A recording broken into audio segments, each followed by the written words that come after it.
ser compartilhado, né? Então, podem ficar à vontade em usar os materiais, tá bom? Então, gente, a gente vai conversar aqui hoje um pouquinho sobre a consciência fonológica, né, nos anos iniciais, e a importância dela para a aquisição do sistema de escrita alfabética. Foi uma demanda que a Mailene, né, trouxe como uma questão, né, que era importante ser rememorada, né, relembrada aí pela escola. Então, nessa perspectiva é que a gente vai conversar um pouquinho hoje.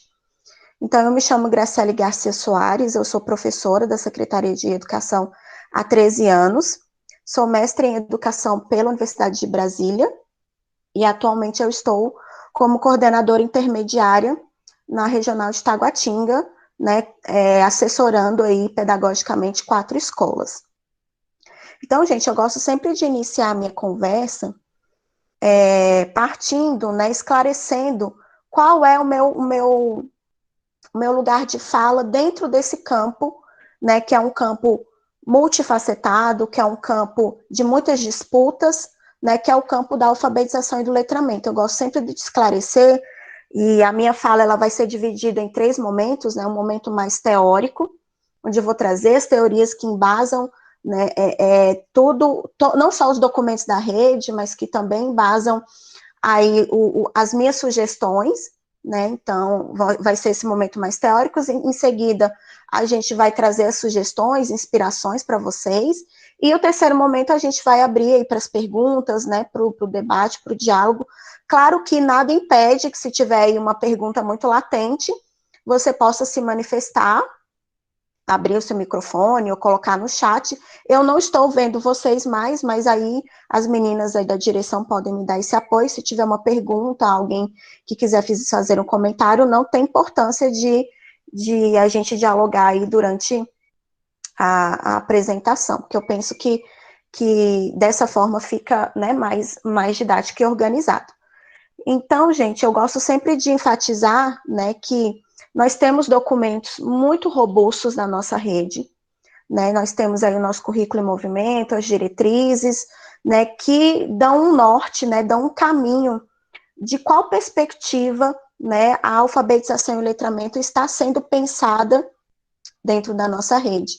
E eu penso que é muito importante a gente, enquanto alfabetizadores, professores e professoras, a gente cada vez mais buscar ter clareza desses conceitos, porque eles que vão estar ali, né, permeando todas as nossas escolhas.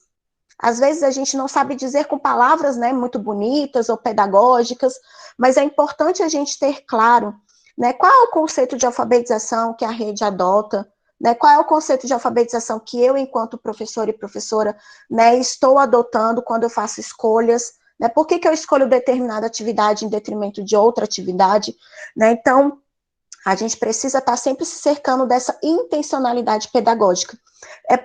Através dela é que a gente vai ter essa segurança, né, de dizer, não, eu vou optar por ir por esse caminho, porque eu sei que esse caminho vai levar a que os meus estudantes alcancem aquela meta que está estabelecida lá nas diretrizes, né? Então, eu sempre digo que é muito importante a gente conhecer os nossos documentos e cada vez mais se apropriar, né, dessas teorias para que a gente possa ter intencionalidade pedagógica nas nossas escolhas.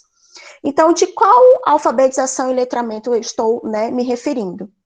Eu estou falando, né, de 2 processos que a própria Magda Soares coloca no seu último livro, Alfa Letrar.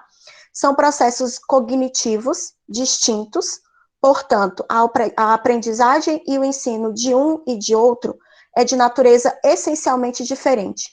A alfabetização, a aquisição da tecnologia da escrita, não precede nem é pré-requisito para o letramento. Ao contrário, a criança aprende a ler e escrever envolvendo-se em atividades de letramento, isto é, de leitura e produção de textos reais, de práticas sociais, de leitura e escrita.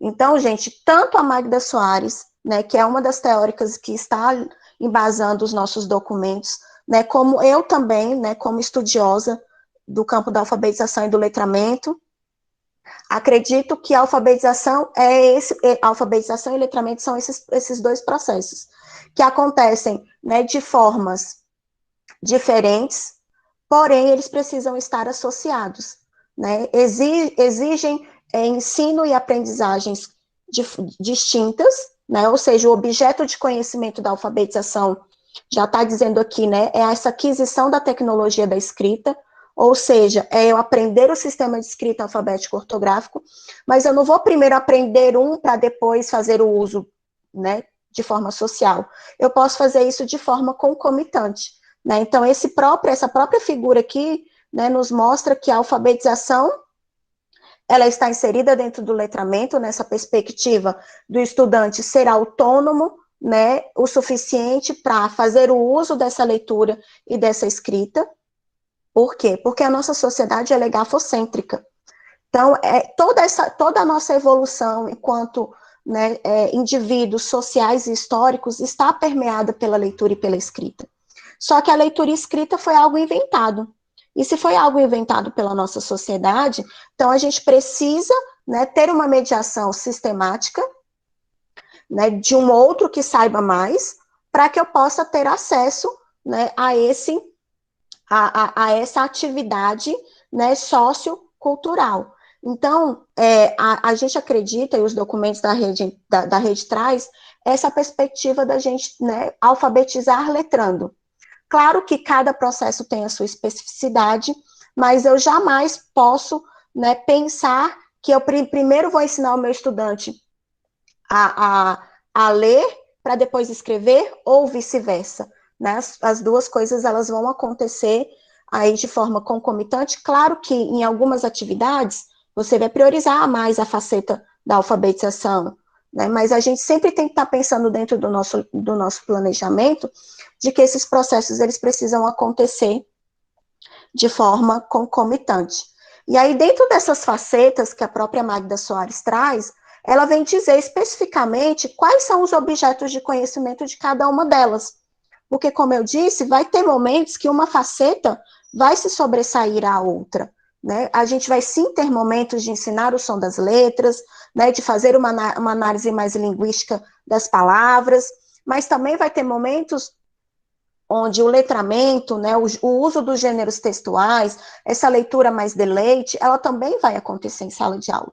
Né? Então, dentro da perspectiva da faceta linguística, o objeto de conhecimento que vai ser priorizado é essa apropriação do sistema de escrita alfabético ortográfico e as suas convenções, ou seja, essas convenções, né, sociais, históricas, que já estão inseridas dentro desse processo inicial da leitura escrita. Então, o manuseio do caderno, né, saber que a gente escreve e lê da esquerda para a direita, né, que a gente tem esse movimento das letras, ou seja, uma série de convenções que precisam ser ensinadas. E ensinadas aonde? Na escola. A criança, apesar de estar inserida nessa cultura grafocêntrica, algumas especificidades desse processo precisam ser ensinadas. Né? E é na escola que esse processo ele se torna mais formal.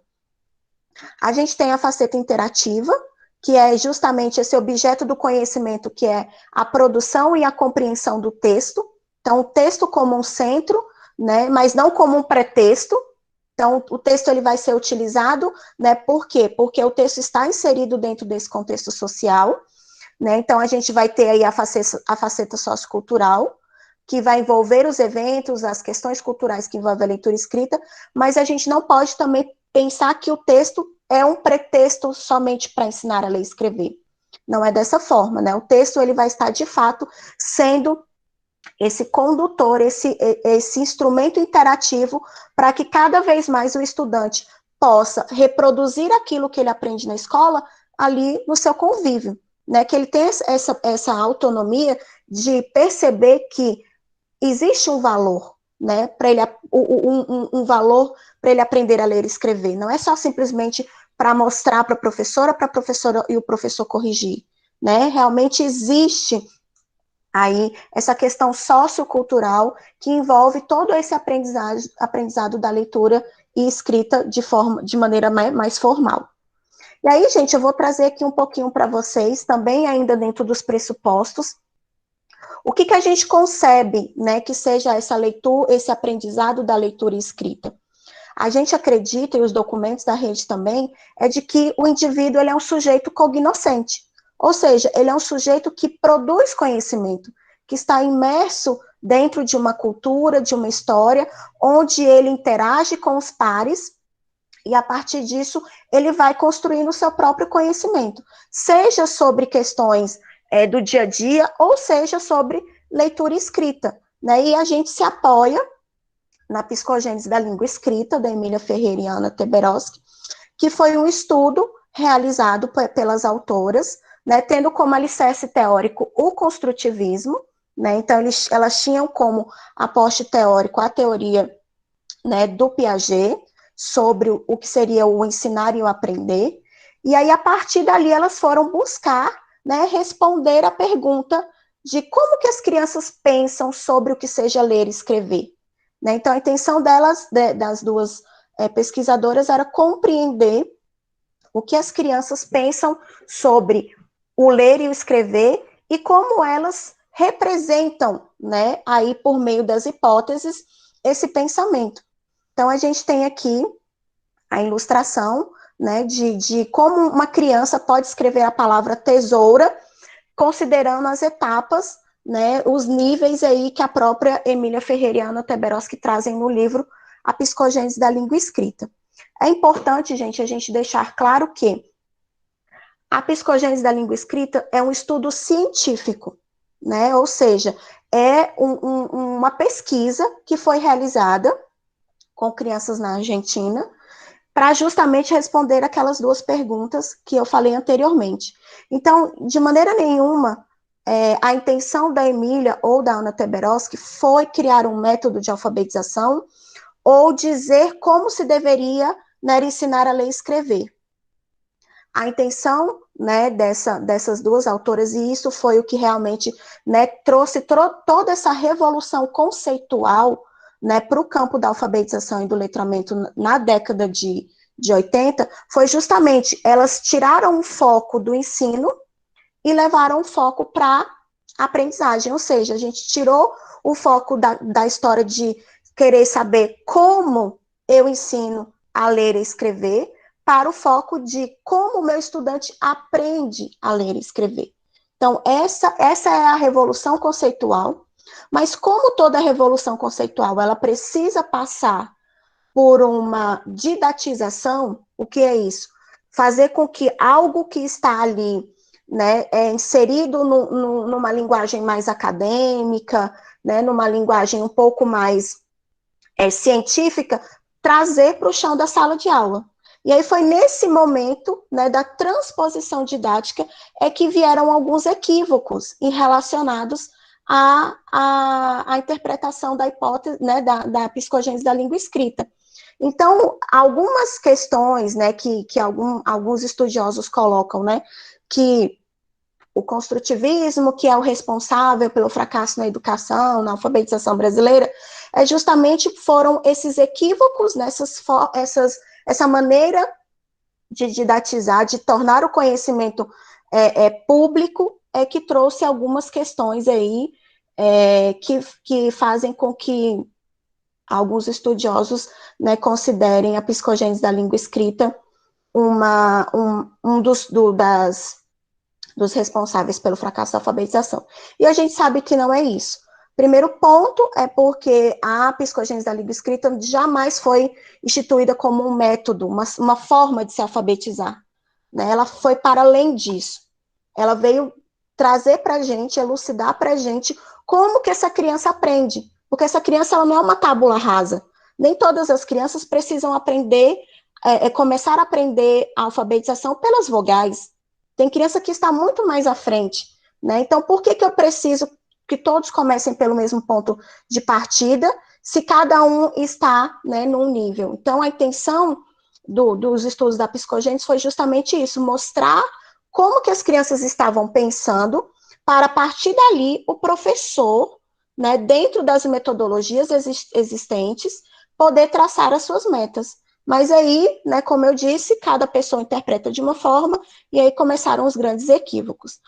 Mas hoje aqui, a gente não vai falar especificamente da psicogênese, mas eu só vou dar uma pincelada, porque a minha intenção é mostrar que, para cada hipótese de escrita, né, em que esse estudante se encontra, existem, né, processos cognitivos que você pode, né, considerar no seu planejamento, nas escolhas da sua atividade, que vão fazer esse estudante avançar. E uma delas é a consciência fonológica. Né? Então, a gente tem aqui, esse aqui é um recorte, né, de uma ilustração que está disponível nesse site aqui, plataforma do letramento.org.br. É um site que tem como consultora pedagógica a própria Magda Soares e o professor Arthur Gomes de Moraes. Então, é um site bem bacana, que depois quem quiser entrar lá e ver e conhecer, é bem interessante, traz aspectos bem teóricos, mas também práticos sobre alfabetização e letramento. E aí aqui, gente, ela mostra pra gente as fases, né? Então, a gente tem a fase icônica, que é nesse momento, que é o que ela chama, né? Que é a fase pré-fonológica, ou seja, o estudante ele não faz nenhum tipo de relação com a pauta sonora, aquilo que ele pronuncia, e o seu registro gráfico. Então, num primeiro momento, ele faz o desenho, porque para escrever e desenhar, para ele, são sinônimos, então, ele não concebe que a escrita possa ser feita de uma forma diferente do que o desenho. Então, ele entra nessa fase pré-fonológica. A gente vai ter a segunda fase, que é a fase da garatuja. Ele ainda continua nessa fase pré-fonológica, mas aí você já começa a perceber uma pseudo-escrita, né? Ou seja, aí uma imitação do que seria um registro gráfico, né? Porque ele está imerso nessa sociedade grafocêntrica, e ele percebe que a escrita tem um movimento, né? Existe toda uma forma de se fazer que é diferente do desenho. Então, essa criança, eu nunca posso dizer que o conhecimento que essa criança tem aqui é igual a esse que tem aqui. Né? Você vê que essa criança tem um conhecimento a mais, né? Ela está inserida num outro contexto, de uma outra forma. Ainda dentro da fase pré-fonológica, nós vamos ter a fase pré-silábica. E aí, nessa fase pré-silábica, a gente percebe que essa criança ela já tem um pouco mais de conhecimento do que as outras duas, porque aqui você já percebe que ela faz, né, um registro gráfico que lembram algumas letras, né? Aqui lembra uma letra O, uma letra X, uma letra R. E o mais interessante, você percebe que há uma linearidade, ou seja, ela já percebeu que a escrita ela é linear, né, ela segue aí esse registro, né, da esquerda para a direita, ou seja, ela já começou a perceber essa convenção do nosso sistema de escrita alfabética. Se você pede para essa criança fazer a leitura, ela vai ler, né, somente ela vai conseguir ler o que está escrito, então ela diz, aqui está escrito tesoura, e ela faz, às vezes ela até passa o dedinho aqui embaixo, ou seja, ela começa já a ter comportamentos, né, diferentes dos outros dois, das outras duas crianças, né? E aí, nesse momento da fase pré-silábica, esse estudante ele também ainda não consegue fazer a relação com a pauta sonora, né? Ou seja, ele escreve letras, caracteres, esse registro ele é aleatório, né? Ele percebe que não pode desenhar, não pode inventar qualquer letra, mas esse registro ainda não faz relação com a pauta sonora. Por isso, ele ainda se encontra na fase pré-fonológica. E aí, o que a gente faz, né? Para com que esse estudante ele saia dessa fase pré-fonológica, que ele avance. E aí a própria Magda Soares já dá uma dica para a gente. Ela fala aqui, ó, trabalhar com consciência silábica, e a gente vai ver o conceito de consciência silábica e o que é esse trabalho, que é uma das habilidades da consciência fonológica. E ela fala da importância do conhecimento das letras. Né? Esse estudante aqui, ele demonstra para a gente que ele desenha as letras. Né, ele já deve ter visto em algum lugar, provavelmente uma criança que tem contato, né, com materiais escritos, mas se você perguntar individualmente o nome dessas letras, provavelmente ele não vai saber. Né? Então, ela indica que na fase pré-fonológica, a gente dê a ênfase na consciência silábica e no conhecimento das letras, e a gente vai ver isso quando a gente estiver ali tratando, né, das sugestões. Outra fase que pode, né, que existe sempre dentro da nossa sala de aula, é a criança que está nessa fase silábica. E aí é uma fase que a própria Magda Soares chama de fase silábica. Por quê? Porque a gente já percebe nitidamente que essa criança ela faz a relação da grafia, né, do gesto gráfico, do registro gráfico, com as sílabas, mas ela faz esse registro de uma forma quantitativa, ou seja, ela só quantifica. Então, tesoura, para ela, tesoura tem 3 pedacinhos, mas não necessariamente o que ela está registrando aqui tem valor sonoro. Por isso que o nome é silábico sem valor sonoro, porque o registro do que está sendo realizado, do que está sendo feito aqui, é um registro silábico, e os estudiosos mostram que as crianças, desde muito pequenas, a partir dos 3 anos, elas já conseguem fazer essa partição oral das palavras em sílabas, né? Então, é quase que um conhecimento que acontece de uma forma muito, quase que inata, né? Então, essa partição oral, né, essa possibilidade de pegar uma palavra e dividir em pedacinhos, ela vem ali muito cedo. Então, essa criança já demonstra para a gente que ela faz essa partição oral, ou seja, ela já percebeu que a língua falada, né, a linguagem verbal, ela pode ser silábica, porém, esse registro ainda não é um registro gráfico com valor sonoro, são letras aleatórias. A gente também vai ter crianças, e aí a própria Magda Soares coloca, né, que para essa criança que está nessa atividade, nessa fase silábica sem valor sonoro, a gente continua trabalhando com a consciência silábica e com o conhecimento das letras, para que cada vez mais essa criança compreenda a importância de que para cada pedacinho que ela pronuncia oralmente, ela precisa fazer, né, o registro gráfico de pelo menos um som. Ou as vogais, ou as consoantes, vai depender ali da forma como está sendo ofertado esse conhecimento para ela. Já na fase silábica com valor sonoro, a gente percebe que a criança mantém essa questão, né, da partição oral, das palavras em sílaba, porém ela já inicia, né, essa questão de dar o valor para aquilo que ela está ouvindo. Então ela escreve, né, ela faz esse registro partindo da pauta sonora, de fato, né? Então ela escreveu aqui tesoura. Então nesse caso ela utilizou a letra T. Por que ela utilizou a letra T? Porque o nome da letra já refere-se ao seu valor de base. Né? Então, dentro dos fonemas, a gente tem essa perspectiva, né, do nome da letra e do som da letra. E acaba que alguns fonemas, o próprio valor de base dele é o nome da letra. Então, no caso da letra T, da letra D, da letra F, de várias letras, o próprio valor de base, ou seja, aquele som que a criança ouve de uma sílaba, é o próprio nome da letra, e ela faz o registro. Então, nesse caso aqui, ela colocou o T, o O e o A. Por que o O e o A? Porque o O e o A são fonemas que a gente chama de fonemas vocativos. Ou seja, a gente consegue, né, na questão da audição, eles serem percebidos com mais clareza. Porque como a base da sílaba é a vogal, então ela fica muito mais nítida, né, aí dentro dessa perspectiva da pauta sonora. Então, o estudante faz esse registro. Na fase silábica alfabética, o que a gente percebe? A gente percebe que o estudante, ele está cada vez mais caminhando para essa escrita alfabética, porém, ele está em transição. Ele está em transição por quê? Porque à medida, quanto mais ele conhece as letras, né, quanto mais se trabalha a consciência fonêmica, que a gente vai ver também em atividades, quanto mais se trabalha a consciência fonêmica, mais essa relação bionívoca, ou seja, essa relação grafema, fonema, ela vai acontecer dentro da escrita.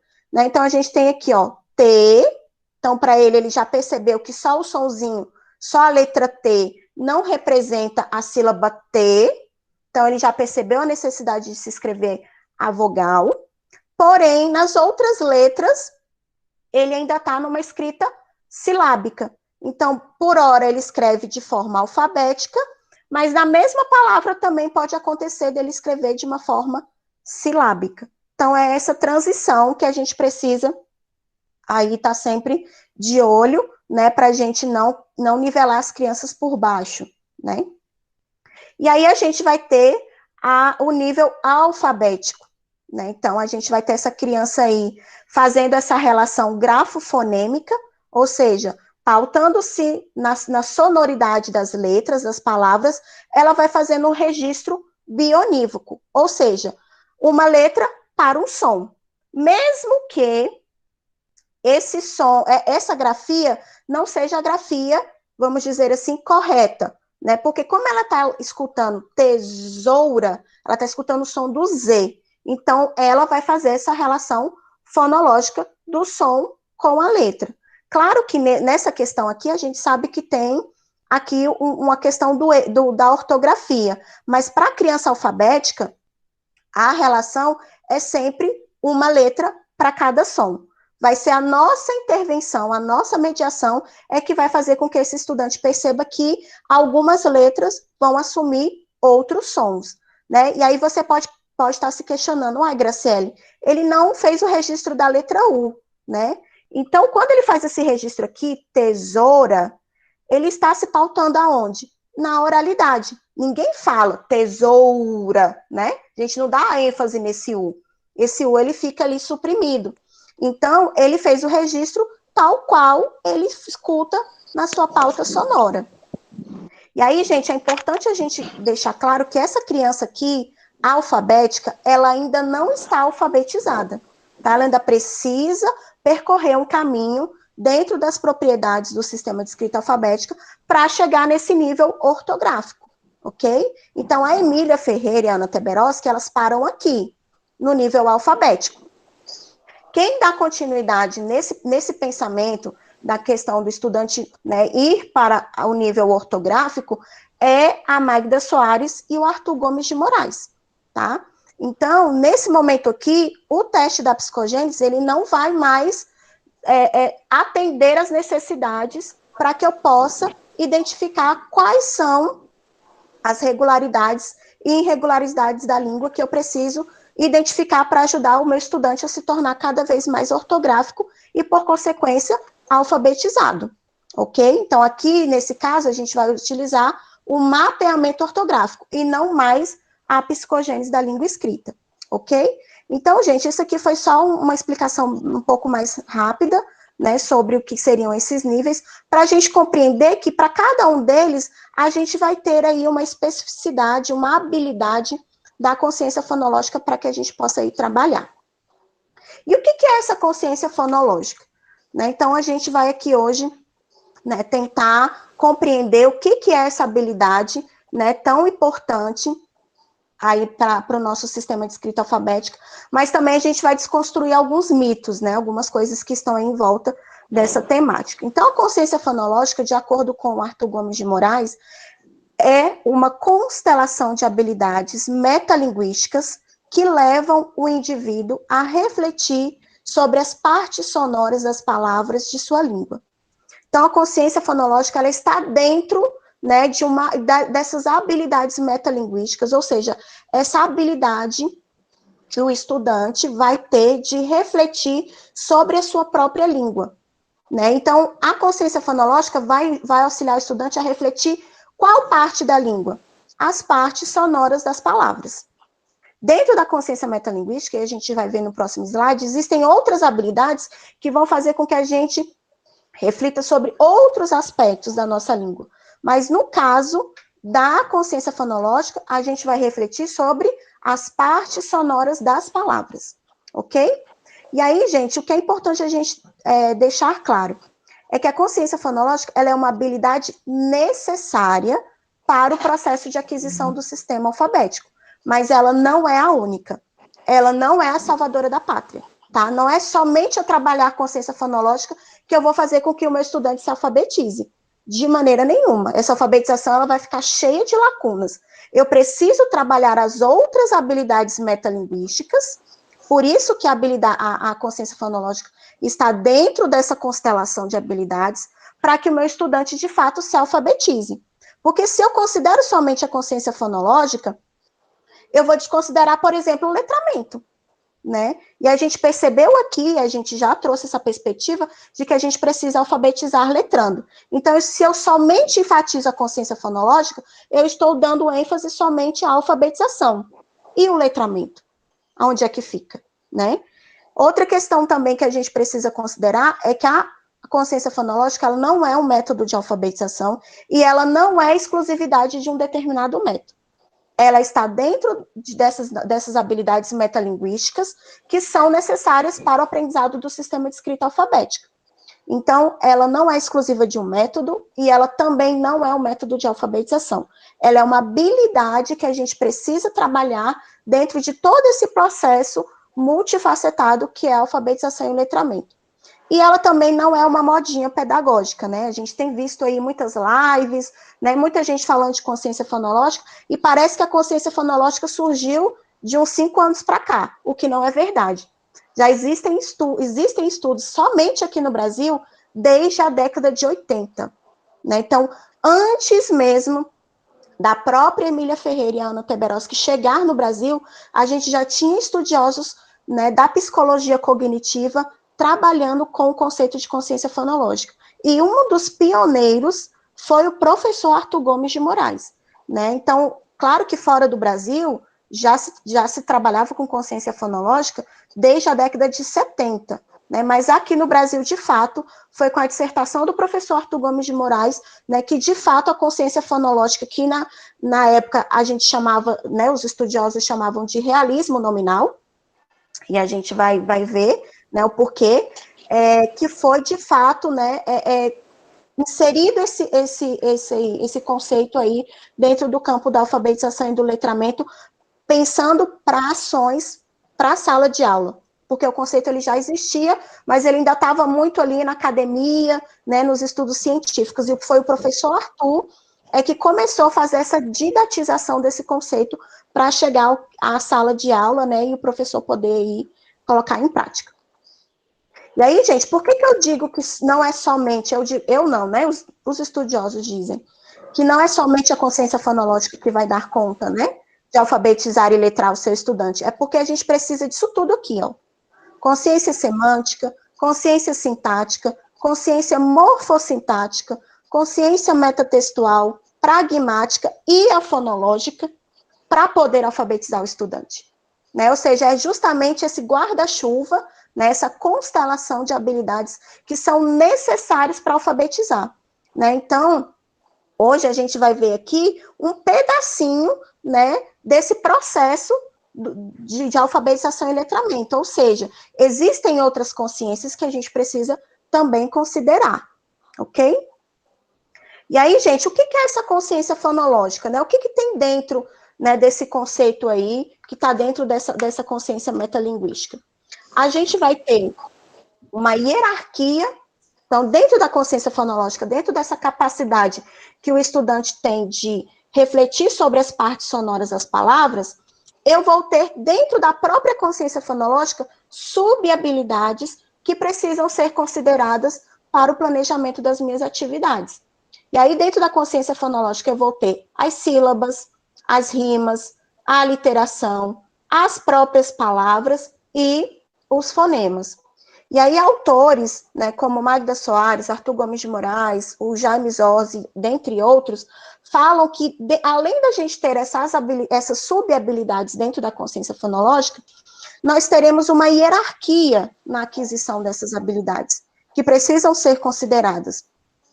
Então, eu vou ter a hierarquia das palavras, a questão do léxico, em seguida, nós vamos ter o trabalho com as sílabas, depois rimas e aliterações, e por último, somente por último, o trabalho com os fonemas. Então, a gente, quando for pensar nas nossas atividades, a gente precisa considerar essa hierarquia. É como uma escadinha, né? É um degrau atrás do outro, para que o meu estudante ele possa, de fato, consolidar cada uma das aquisições dessas habilidades. E assim, de fato, poder aí ter um processo, né, mais tranquilo de alfabetização e de letramento. E aí, gente, antes da gente entrar na parte mais prática, eu quero propor um desafio para vocês. Eu coloquei aqui 3 palavras, mas eu vou ser boazinha e vou colocar só uma. Eu quero que vocês coloquem aí no chat, e as meninas da direção depois vão me dizendo. Eu quero uma palavra que contenha as 5 vogais juntas na mesma palavra, mas não pode repetir a vogal, tá bom? Pode ser? Vou colocar aqui o cronômetro. E aí vocês colocam aí no chat e as meninas vão me falando aí. Valendo. Jesus. Não pode olhar no Google. Uma palavra que tem as 5 vogais juntas, na mesma palavra, sem repetir.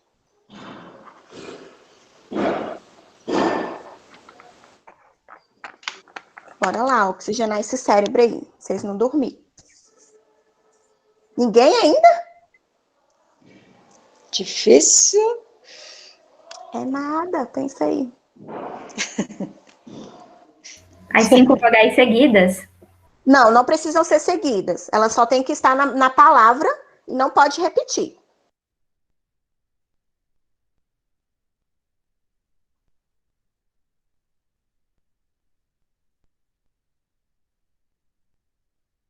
Não? Vou dar uma dica. O nome do mais famoso dicionário que a gente tem. Qual é o nome do dicionário mais famoso que a gente tem? O Aurélio. Aurélio. Então, ó, Aurélio tem as 5 vogais, não repete. Perceberam? Alguém conseguiu pensar em alguma aí? Depois que eu falei Aurélio, vocês falaram, né? Aurélio. Ó, vou dar outra dica. Questiona. Questiona? Sim. Deixa eu ver. Questiona, sim. Questiona. Alguém colocou questiona. Ó, uma árvore que a gente tira celulose para fazer papel. Seringueira? Não. Oh, é borracha. Borracha, para fazer papel. Eucalipto. Eucalipto também tem 5 vogais. E não repete. Então, gente, esse desafio foi para mostrar que existem outras formas da gente trabalhar as vogais. Não necessariamente eu preciso, né, trazer aí as 5 vogais A, E, I, O, U, como a gente costuma, né? De uma forma meio que mecanizada. A gente pode trabalhar as vogais, até mesmo essa sequência que a gente está habituada, dentro de uma palavra, né? Então, foi só realmente aí para a gente oxigenar o nosso cérebro e pensar em uma outra forma, né? Da gente poder colocou, agricultor, estoupeira. Ó! Tá indo. Aí o pessoal já deu uma... É quando a gente fala a primeira, e aí as pessoas entendem a lógica, né? Aí as palavras, elas vêm com mais facilidade. Obrigada, gente, pela participação. Então, esse desafio foi para a gente realmente poder ir pensar também em outras formas, né? Que a gente pode aí trabalhar as vogais, não necessariamente da forma, né? Antiga ou tradicional que a gente trabalhava anteriormente, porque elas aparecem, né? Dentro das palavras. Né, as vogais e qualquer outra letra, ela vai estar sempre inserida dentro de uma palavra. Né? O estudante, ele nunca vai ver as vogais A, E, I, O, U da forma como a gente coloca na escola, né? E eu me incluo nisso, porque eu também já trabalhei muito dessa forma. Ele sempre vai ver as vogais dentro das palavras, né? E por que não trazê-las, né? Mesmo que trabalhando essa questão da sequência, não, por que não trazer essa sequência dentro de uma palavra, né? E a gente já viu aí que tem muitas palavras que podem nos auxiliar nesse trabalho. Então, gente, o que a gente, né, considerando aí os níveis da psicogênese, considerando, né, os pressupostos teóricos que a gente está se embasando, o que os educandos, né, precisam aprender sobre o sistema de escrita alfabética para avançar dentro daquelas fases que a gente viu, né, aquela fase pré-fonológica e a fase silábica. Então, dentro da fase pré-fonológica, o que eles precisam compreender do nosso sistema? Eles precisam compreender que as letras notam a pauta sonora, então que elas podem ser divididas em pedacinhos ou sílabas, e o mais importante, que as letras, né, que as palavras, elas não vão assumir as características físicas ou funcionais do objeto. Então a gente tem que mostrar para o nosso estudante que para escrever boi, Ele não tem que pensar somente no objeto, né, no animal boi, e pensar nas características. É um animal grande, então eu vou precisar de muitas letras. Nossa intenção é fazer mediação para que ele pense, sim, ele pode até pensar no animal, é grande, saber as características do animal, mas quando eu pedir para ele escrever essa palavra, ele saia dessa perspectiva do significado e vá para a perspectiva do significante, ou seja, que ele se atenha, né, às partes sonoras da palavra e não mais ao objeto. Que ele possa compreender, né, que se escreve com letras que não podem ser inventadas, né, que possuem um repertório finito, que possuem formatos fixos, ou seja, nós estamos falando de quem? Do alfabeto. Então, o meu estudante que está na fase pré-fonológica, ele precisa aprender as letras do alfabeto, ele precisa saber o nome das letras, ele precisa saber o som das letras, né? E ele precisa saber, e aí eu digo que esse aqui é o pulo do gato, né, quando o estudante está nessa fase pré-fonológica, ele precisa compreender que toda sílaba do português contém uma vogal. Lembra que eu falei que o fonema vocativo, né, as vogais, elas são muito mais perceptíveis auditivamente para a criança. Então, se eu chamo a atenção desse estudante, se eu ajudo ele a dividir as palavras em pedacinhos, e para cada pedacinho eu chamo a atenção das vogais, eu vou ter aí uma criança, né, com poucas atividades, saindo dessa fase pré-fonológica e entrando nessa fase silábica. Né? Então, as propriedades do sistema de escrita alfabética, quanto mais esse estudante ele se apropria dessas propriedades, mais ele vai, né, sendo capaz de avançar dentro das fases. E esse avanço, gente, ele não necessariamente precisa ser um avanço linear. Primeiro ele é pré-silábico, depois ele é silábico sem valor, e depois ele é silábico com valor sonoro. Não, ele pode dar um salto, né, bem quantitativo. E esse salto ele vai acontecer o quê? Se tiver uma mediação adequada, né? Então, e aí dentro da fase silábica, esse estudante já sabe tudo isso aqui. A gente não pode desconsiderar que o estudante silábico ele já sabe que as letras notam a pauta sonora, então a gente já percebe que ele divide as palavras em pedacinhos, mas alguns não vão fazer o registro, né, condizente com aquilo que ele está ouvindo, né, com o registro da letra. Então, no estudante na fase silábica, eu tenho que, para além de auxiliá-lo a fazer a partição oral das palavras em sílabas, eu tenho que mostrar para ele que as letras, elas notam segmentos sonoros menores que as sílabas. Ele já está sabendo pronunciar a sílaba, mas eu não quero somente que ele fique na sílaba, eu quero que ele identifique que as sílabas vão ter segmentos menores. Que segmentos menores são esses? Os fonemas, né? E aí eu vou chamar a atenção de fato, né? Se ele estiver escrevendo só com as vogais, agora eu vou chamar a atenção para as consoantes, né? Então, sempre é esse trabalho de mediação. O meu estudante está num ponto, eu preciso desenvolvê-lo para que ele possa passar para o outro ponto. Ele não vai passar sozinho, né? A minha mediação é que vai fazer ele avançar. Na fase silábica, eu também preciso mostrar para o meu estudante que as letras têm valores sonoros fixos. Ou seja, toda vez que ele escutar o sonzinho, que seria o sonzinho da letra M, ele vai poder grafar a letra M. Não vai ser outra letra, vai ser a letra M. Né? Mas também ele precisa compreender que vai ter algumas letras que vão ser notadas, né, alguns sons que vão ser notados com outras letras. Né? Então, ele precisa também já começar a fazer esse exercício, né, de relação grafo-fonêmica. E ele também precisa compreender que uma letra vai poder se repetir no interior de uma palavra e em diferentes palavras. Por quê, gente? Porque algumas crianças na fase silábica inicial, quando você pede, por exemplo, para ela escrever abacaxi, né? E aí ela está, por exemplo, fazendo um registro só com as vogais. E aí, quando ela coloca A, Ba, K, ela bota 3 A seguidos, ela trava. Por quê? Porque ela fala, não é possível uma palavra repetir as mesmas 3 letras, né? Ou seja, ela vai entrar em conflito, porque ela ainda está se apoiando no som das vogais. E aí é a hora de entrar a sua intervenção, de dizer, não, ó, A, você está ouvindo um A mesmo. Ba, você ouviu um A, mas antes do A tem uma outra letra. Vamos tentar perceber que letra é essa? E aí você vai ajudando essa criança a desconstruir aquela hipótese que ela criou anteriormente. E aí, gente, quais são as atividades que eu venho aqui sugerir hoje para vocês para avançar aí dentro da fase pré-fonológica, considerando, né, as habilidades de consciência fonológica, né? Então, a gente viu lá naquela escadinha, né, que a gente tem o trabalho com as palavras, depois o trabalho com as sílabas, rimas e aliterações, e, por último, os fonemas. Então, dentro da fase pré-fonológica, o que a gente precisa, né, avançar com os nossos estudantes?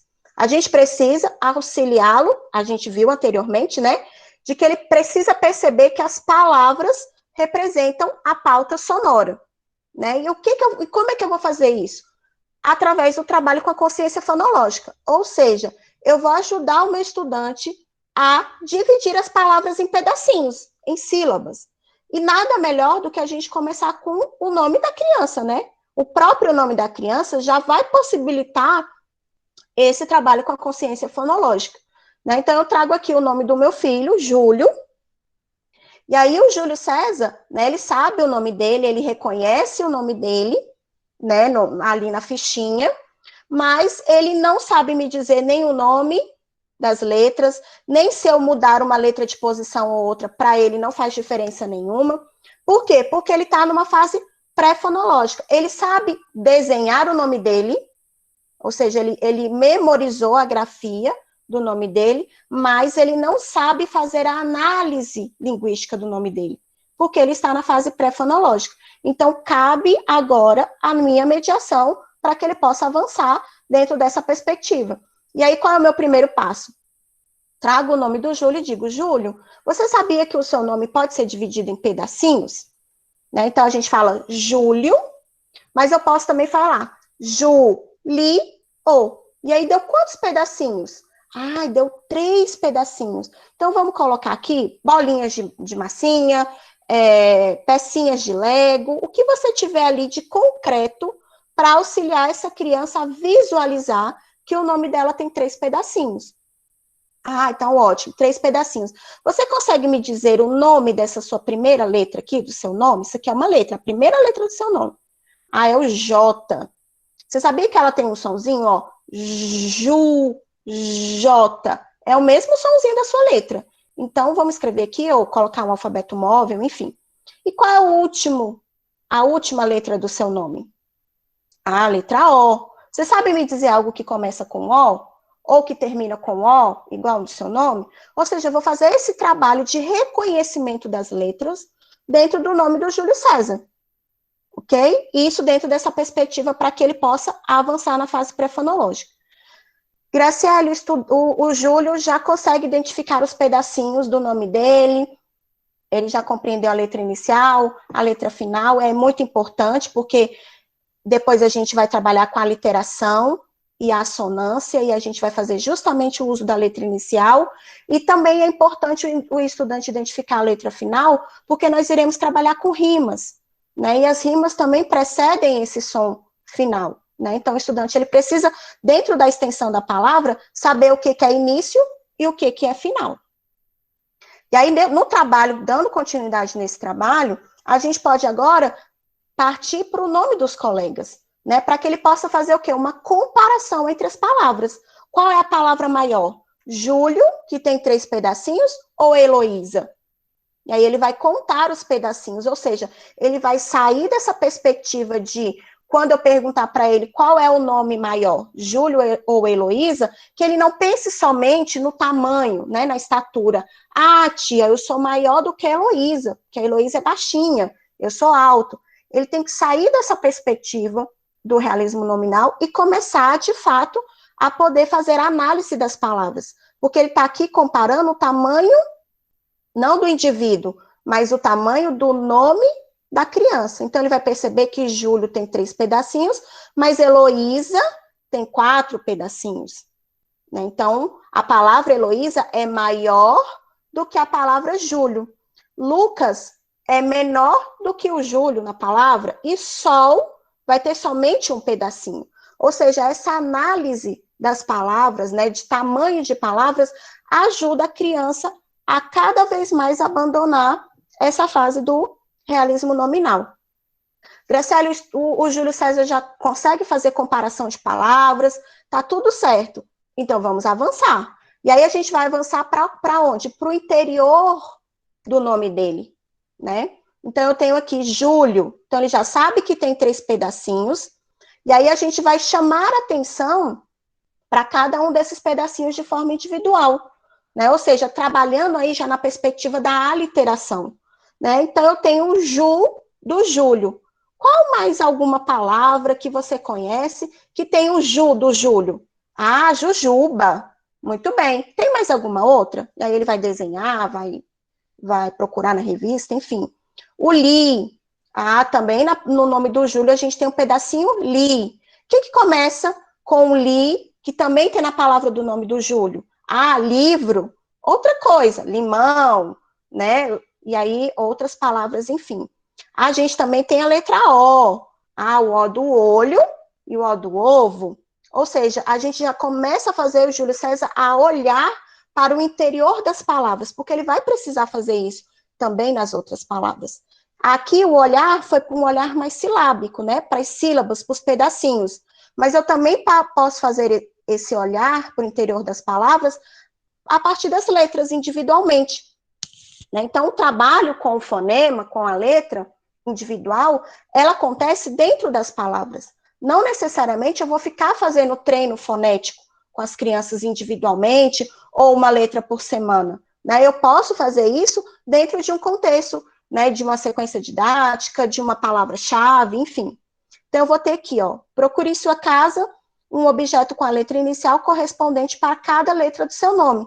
Então, ele achou o J, né, ele tem o J da jarra, ele tem o U da uva, o L do lápis, o I do isqueiro, o O do ovo, ou seja, é uma atividade onde ele começa ali ter esse olhar, né, letra por letra, dentro do próprio nome dele.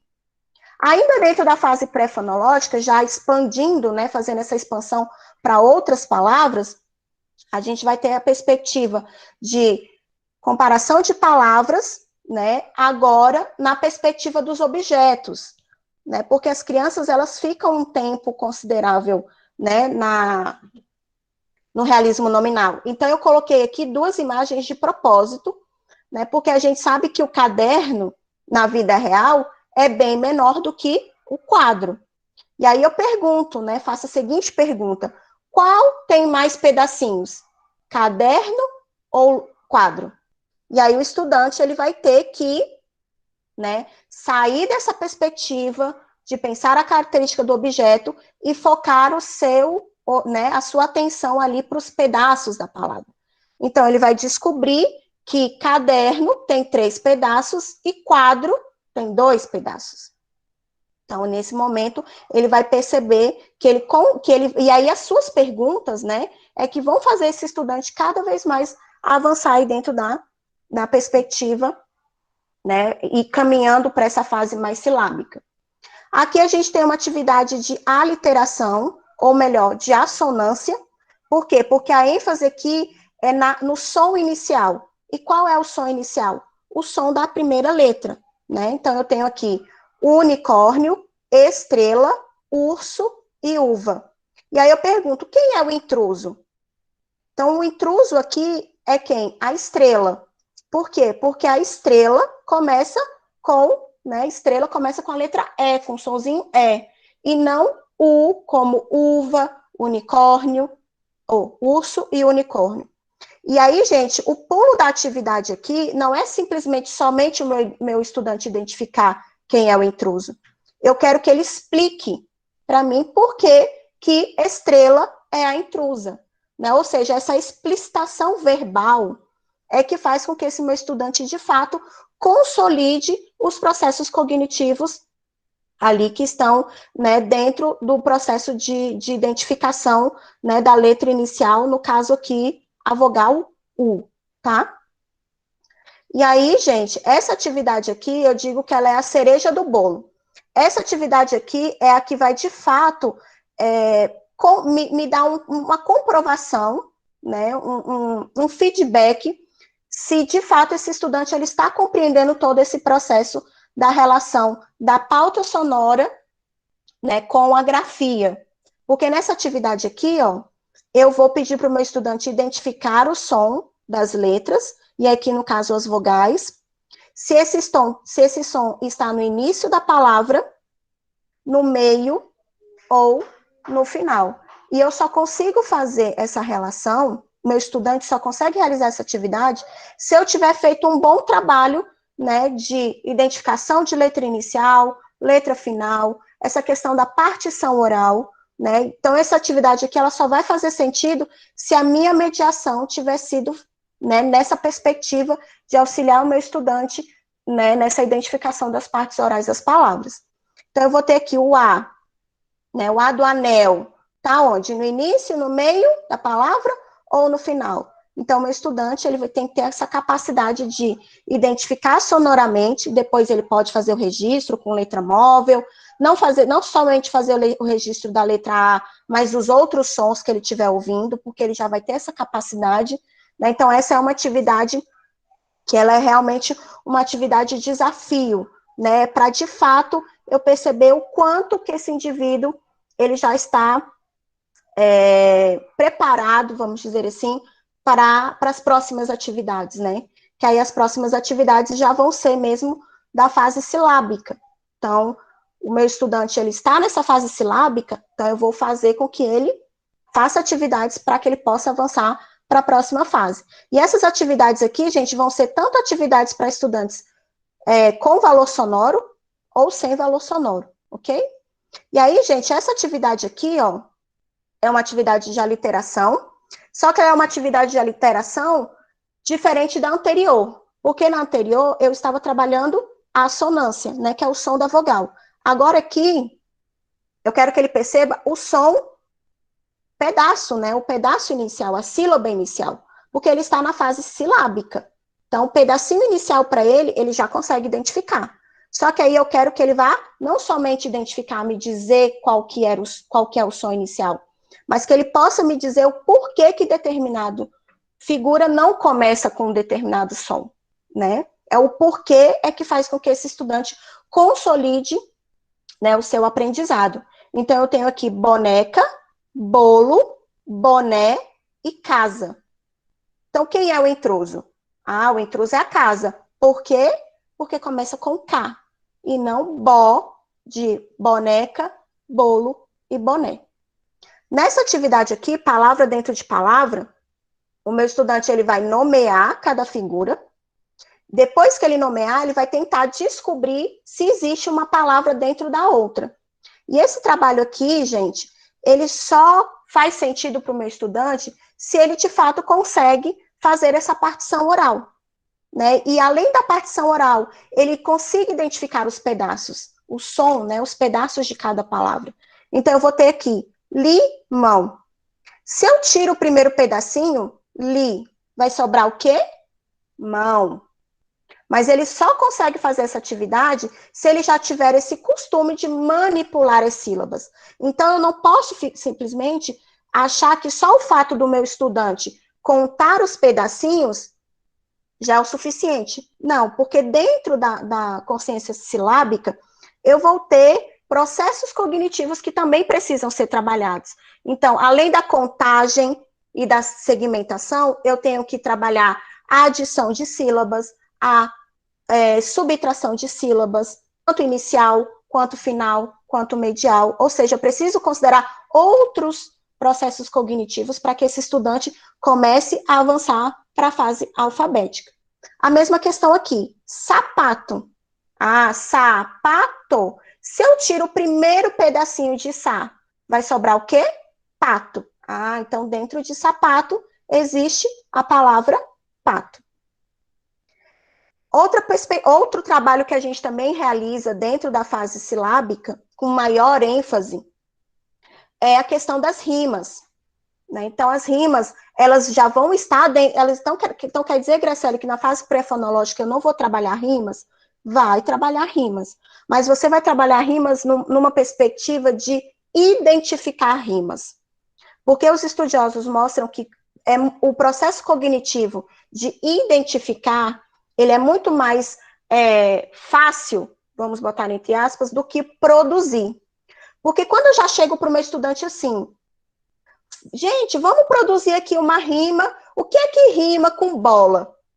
A tendência dos estudantes, se eles não tiverem sido trabalhado com eles a identificação da rima, eles vão dizer, tia, bola rima com Neymar, rima com futebol, rima com campo, ou seja, para ele está fazendo o quê? Não a rima, ele está pensando no campo semântico da palavra.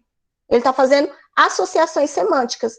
Mas por quê? Porque não foi ensinado para ele a identificação. Então, primeiro eu ensino a identificar, para depois eu pedir para que o meu estudante produza a rima. Ele tem que compreender o que é a rima, a partir da onde, de qual pedaço da palavra que ele vai fazer a rima. E aí a gente tem aqui, ó, vamos ligar para rimar? Então eu tenho aqui o espelho. Então eu vou perguntar para o meu estudante, ó, vamos pronunciar a palavra espelho. Ó, espelho, 3 pedacinhos. Vamos pensar no último pedacinho? Espelho, elho. O que será que aqui, ó, dentro dessas figuras que estão aqui embaixo, termina com elho, de espelho? Raposa, coelho ou aranha? Ou seja, eu preciso mediar essa identificação, para só depois solicitar a produção da rima. A mesma questão aqui, jacaré, né? Qual é o pedacinho final de jacaré? É o é. Então, vamos ver o que rima aqui. Café, flor ou pé? E aí, eles vão perceber pela sonoridade que jacaré vai rimar com café e pé. E aí, depois que eles pegam, né, que você utiliza bastante atividades de identificação, é que você vai solicitar a produção da rima. Outra atividade que é importante a gente fazer, né, dentro aí da fase silábica e dentro da perspectiva da consciência silábica, é essa manipulação das sílabas. Né? No caso aqui, a gente vai estar trabalhando não somente a formação de palavras, mas também já o início de uma leitura, né? Uma leitura numa perspectiva mesmo de decodificação, ou seja, assumindo essa rota fonológica. Ou seja, já na fase silábica, eu consigo começar o trabalho com a leitura. Eu não preciso esperar o meu estudante se tornar alfabético para eu poder trabalhar a leitura com ele. Esse trabalho de escrita e de leitura, ele precisa ser feito também de forma concomitante. Né? Então, eu vou ter aqui, ó, essa formação de palavras. Então, eu vou pegar uma palavra que o meu estudante, né, já conheça e vou pedir para que ele acrescente uma sílaba ao final, para tentar formar uma outra palavra. E aí eu preciso perceber se o meu estudante consegue identificar, né, aí a partir da formação dessa palavra, se ele compreende que aquela palavra que ele formou, ela existe ou não. Ou seja, é uma leitura, no caso, decodificada, mas que já está, né, a gente está ali auxiliando o nosso estudante a fazer o resgate da compreensão. Então, eu tenho aqui, casa. Se eu acrescento có no final de casa, vamos ver o que forma? Casaco. Formou uma palavra conhecida? Aí o estudante não conseguiu acessar? Retoma novamente. Né? É a sua leitura mediada junto com o estudante é que vai fazer com que cada vez mais ele acesse ali o significado, né? Compreenda o significado das palavras. Boné. Quando eu acrescento K no final, vira boneca. Essa atividade foi com a adição na sílaba final, mas eu também posso fazer com a adição na sílaba inicial. Então, eu tenho aqui a figura da garra, que quando eu acrescento o si, vira cigarra. Pente, quando eu acrescento o ser, vira serpente.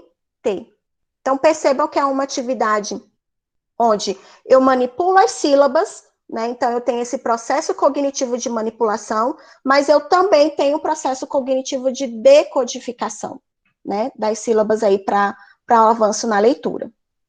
E aí, quando eu quero que o meu estudante cada vez mais, né, avance para a fase alfabética, eu vou, né, cada vez mais fazer com que ele desapegue da sílaba e comece a pensar na letra, né? Comece a pensar de forma alfabética. Então, essa aqui é uma atividade onde o estudante, utilizando o alfabeto móvel ou ele próprio escrevendo, né, ele vai formar as palavras. E aí, o mais interessante aqui é que eu não vou dar somente o espaço da sílaba mais. Eu vou sinalizar para ele que dentro de uma sílaba, eu vou ter aí pelo menos 2 pedacinhos. O pedacinho da consoante e o pedacinho da vogal, se for uma sílaba canônica, né? Então, aqui esse estudante, ele já sabe que so, fá tem 2 pedacinhos, mas agora eu quero mostrar para ele que aquele pedacinho so é composto de uma consoante e de uma vogal. E aí a dica que eu dou, e foi o que eu coloquei aqui, né? Eu coloco a consoante de uma cor e a vogal de outra, para ele perceber visualmente essa junção, né, da letra, da consoante com a vogal, formando ali o sonzinho daquela sílaba. E ele também vai perceber que uma sílaba pode ser composta somente de uma vogal, né? No caso aqui, urubu.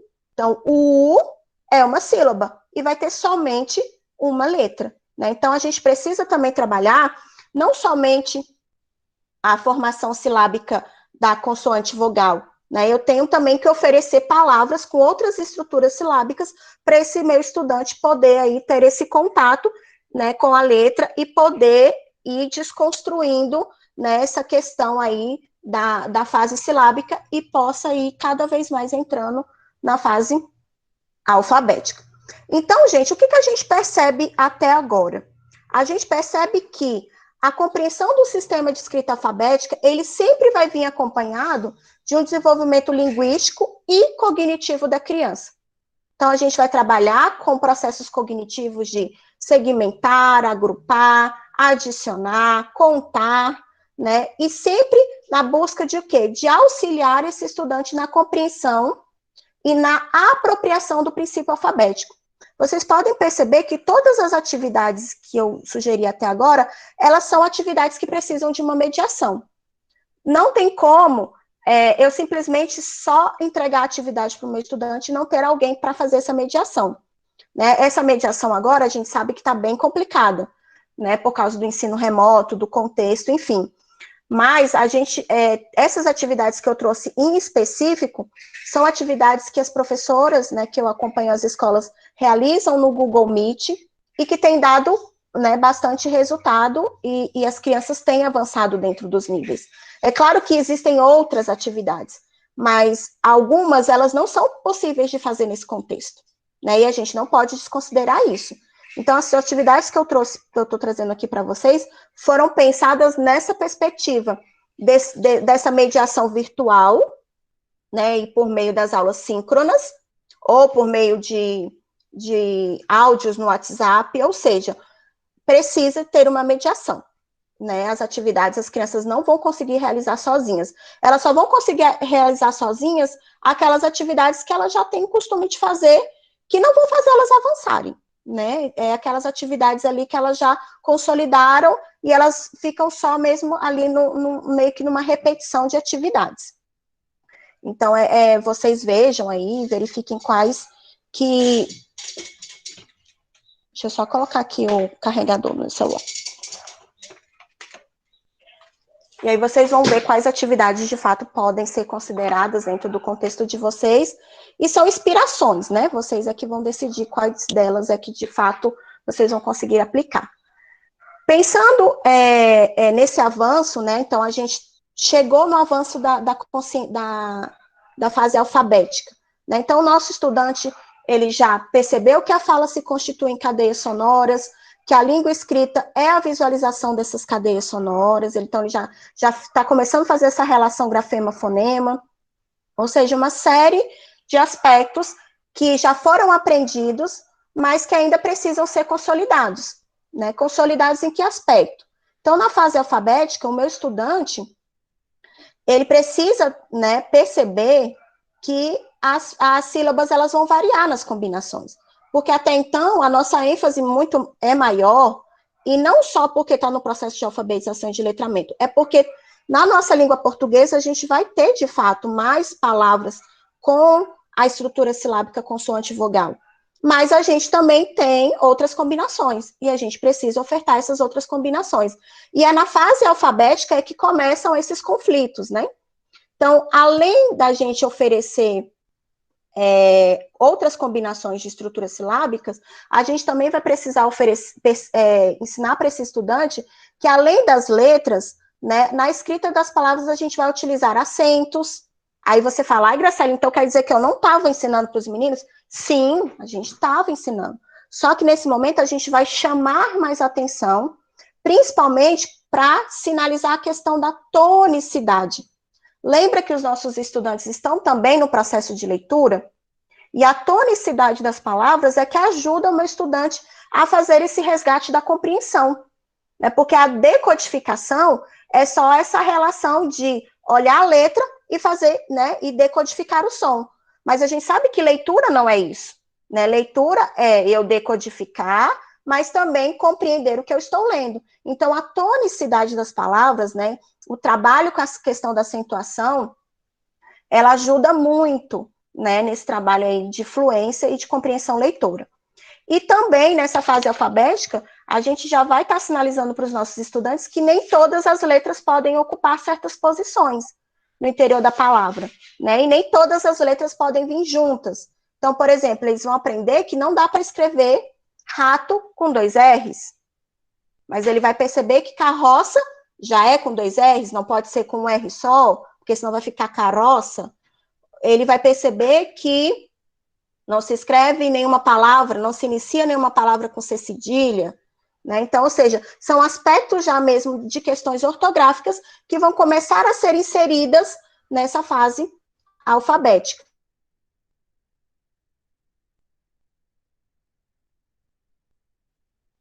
De fato, né, essa relação entre a letra e o fonema é que vai ajudar o meu estudante a identificar as lacunas na cadeia.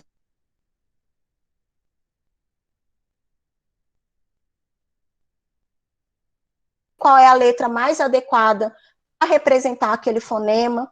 Ou seja, a gente vai perceber que há uma influência recíproca entre consciência fonêmica e aprendizagem do sistema de escrita alfabética. Então, aqui o trabalho com fonema, ele vai ser cada vez mais utilizado e reforçado com os estudantes. Mas o trabalho com fonema, gente, ele não vai ser um trabalho com letras soltas, né? A gente vai fazer esse trabalho sempre dentro das palavras. Né? Então, essa aqui é uma atividade, por exemplo, para aquele estudante que está na fase silábico-alfabética.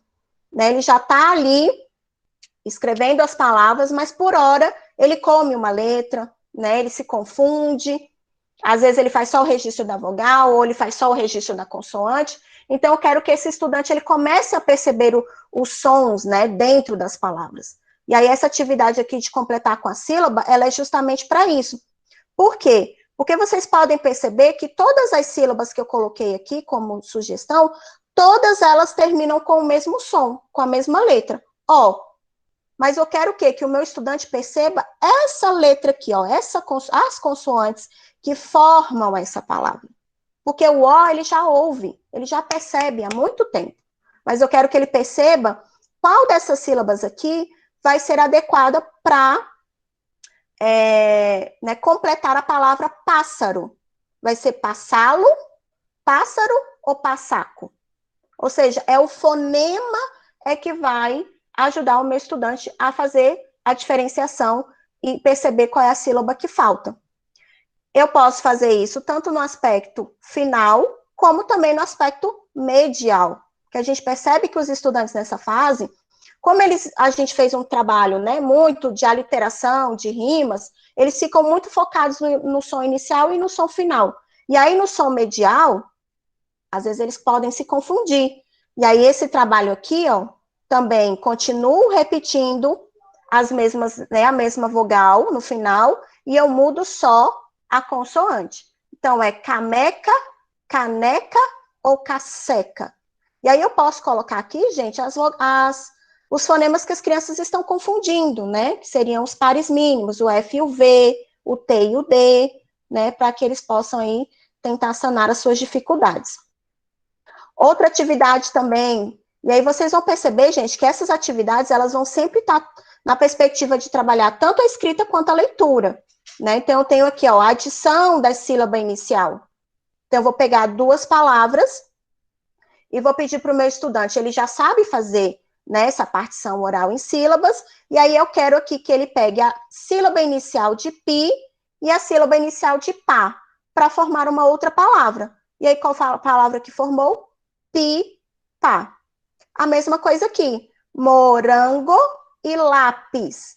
Se eu pego o primeiro pedaço de morango e o primeiro pedaço de lápis, eu vou formar mola.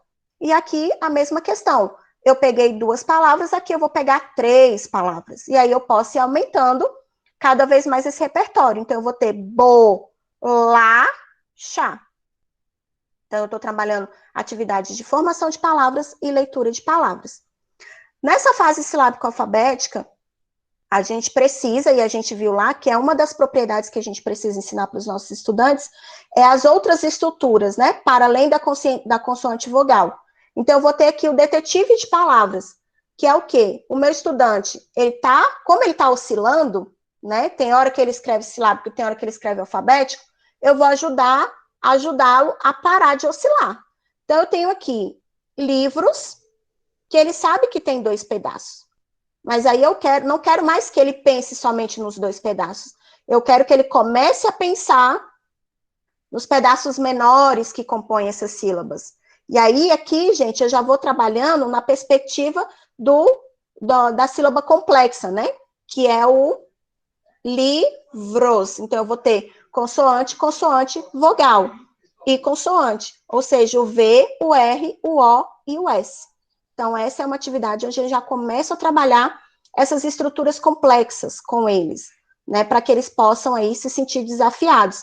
E aí, gente, essas atividades que já vêm com a quantidade de quadradinhos, essa ou a própria cruzadinha, já é uma atividade que faz com que o meu estudante, né, você desafie esse estudante a cada vez mais a pensar de forma alfabética, porque ele vai perceber aqui que não pode sobrar quadradinho e não pode faltar, assim como também nas cruzadinhas, né? Então, atividades para a fase alfabética. Então, meu estudante já está lá na fase alfabética, então eu vou auxiliá-lo a começar a ir, né, cada vez mais para a fase ortográfica. Então, aqui, ó, essa é uma atividade onde eu, de fato, vou trabalhar especificamente com o fonema, porque a gente percebe aqui, ó, que todas as palavras, né, que a gente colocou aqui, todas elas vão terminar iguais, né? Anela, anela, anela. O que diferencia panela de janela? A letra P. Então, o fonema P é que vai diferenciar panela de janela, que vai diferenciar de canela. Então, vocês percebem que a consciência fonêmica, ela acontece nesse tipo de atividade, sem necessariamente eu ficar fazendo som, né, fazendo treino fonético ali com as crianças. Eu, dentro da palavra, eu posso aí identificar e chamar a atenção para aquele fonema que eu tenho em mente para ajudar o meu estudante a ir avançar. A mesma coisa aqui foi a letra inicial, aqui eu vou trabalhar, né, com a letra no interior da palavra. Então, eu vou ter o bó em todas, e todas terminando com A. O que vai diferenciar uma da outra vai ser a letra, né, individualmente ali dentro da palavra. Nessa fase alfabética também, a gente percebe que a escrita das frases, né, a gente vai estar ali cada vez mais produzindo frases com as crianças, os próprios textos. Nessa fase aqui alfabética, a gente percebe que as crianças, elas começam a aglutinar, né, elas começam a juntar ali, a segmentar ou a ir por segmentar as palavras. E aí, esse trabalho de consciência lexical, ou seja, de identificar dentro das frases as palavras, ajuda bastante o estudante a vencer nessa dificuldade aí de aglutinação das palavras nas frases. E aí, lembrando, gente, o processo cognitivo de identificar, ele precisa acontecer primeiro para depois acontecer o de produzir. Então, primeiro eu ensino o meu estudante a identificar as palavras nas frases, tanto de forma oral, como de forma escrita, né, pintando os pedacinhos, né, os espaços entre as palavras.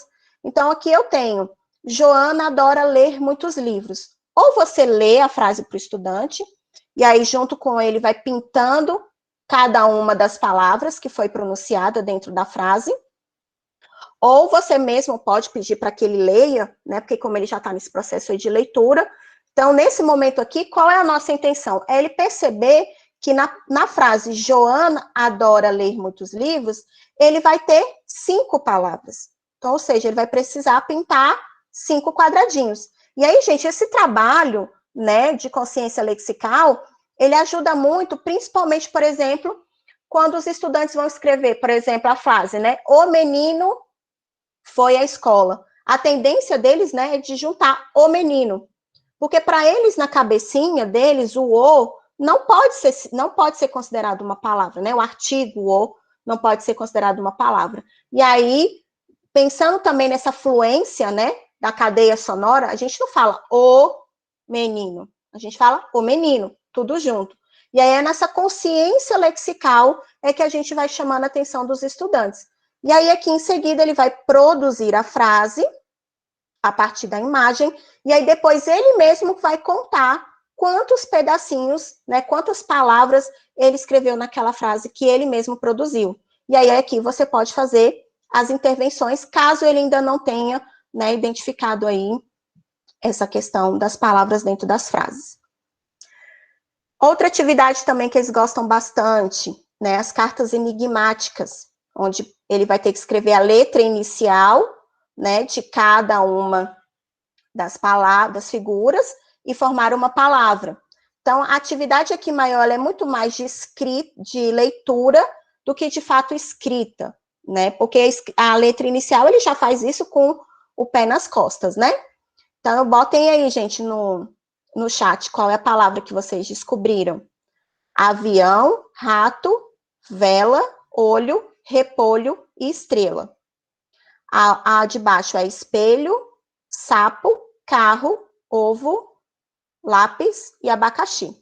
É importante, gente, nesse tipo de atividade, você nomear com as crianças as figuras para elas, né, saberem de fato o nome correto, né? Porque às vezes a figura pode causar um pouco aí de confusão e aí a gente não consegue colocar, né, descobrir qual é a palavra enigmática. Como a gente já está trabalhando essa questão da produção de textos, produção de frases, escritas mais, né, ali espontâneas, enfim, essa aqui é uma atividade que a gente fez no Google Meet com as crianças e elas adoraram, que foi, você está indo ao mercado, o que colocaria no carrinho com a primeira sílaba do seu nome? Então, aqui a gente está trabalhando na perspectiva da sílaba. E aí, cada estudante foi escrevendo lá no chat, né, uma coisa para colocar no carrinho, e aí a gente depois montou uma lista, né, de compras com cada um dos itens que os estudantes colocaram aí de acordo com a primeira sílaba do seu nome. Então, foi uma atividade bem bacana, que eles gostaram bastante. E aí, gente, já estou finalizando.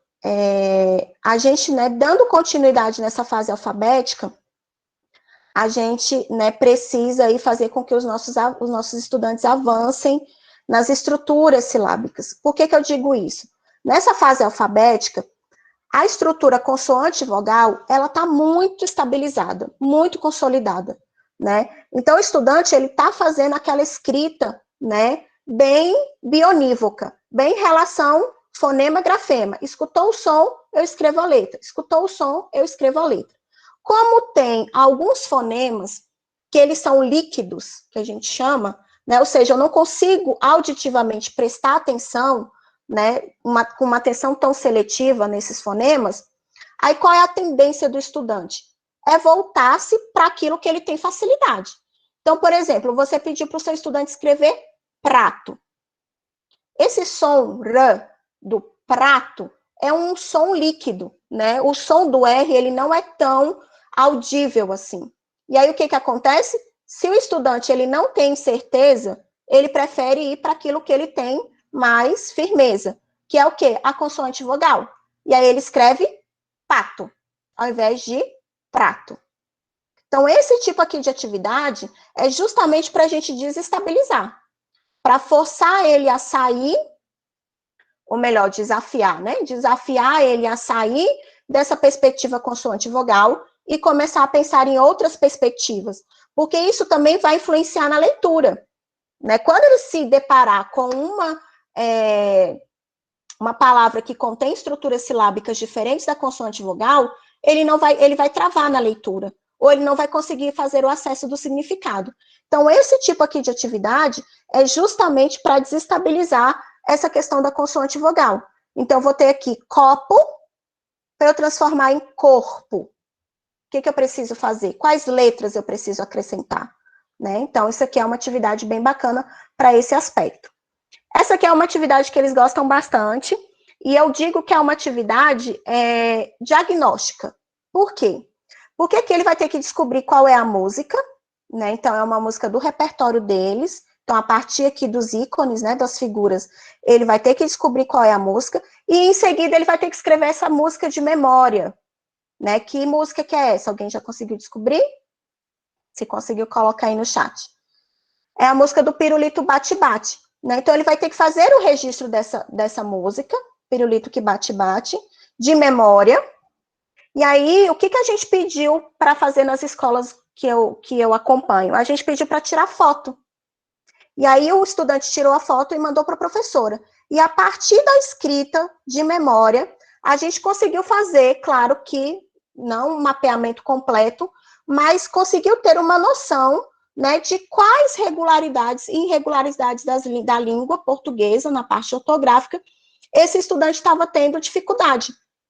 Então, a partir dessa atividade aqui, a gente conseguiu fazer um diagnóstico, né, uma avaliação diagnóstica da ortografia desse estudante que já está aí na fase alfabética, né? E aí a gente está caminhando para que ele possa ir para a fase ortográfica. E aí essa atividade aqui auxiliou para que a gente pudesse pensar aí no planejamento para as questões ortográficas, que não vai dar para a gente falar, né, hoje, é um outro assunto que a gente pode aí depois pensar, e eu volto aqui e a gente conversa sobre.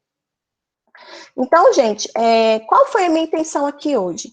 A minha intenção aqui hoje, claro, né, foi trazer inspirações para vocês poderem aí, dentro da realidade de vocês, fazer esse trabalho, né, de avanço dentro das hipóteses, pensando aí nessa correlação que existe entre consciência fonológica e o sistema de escrita alfabética.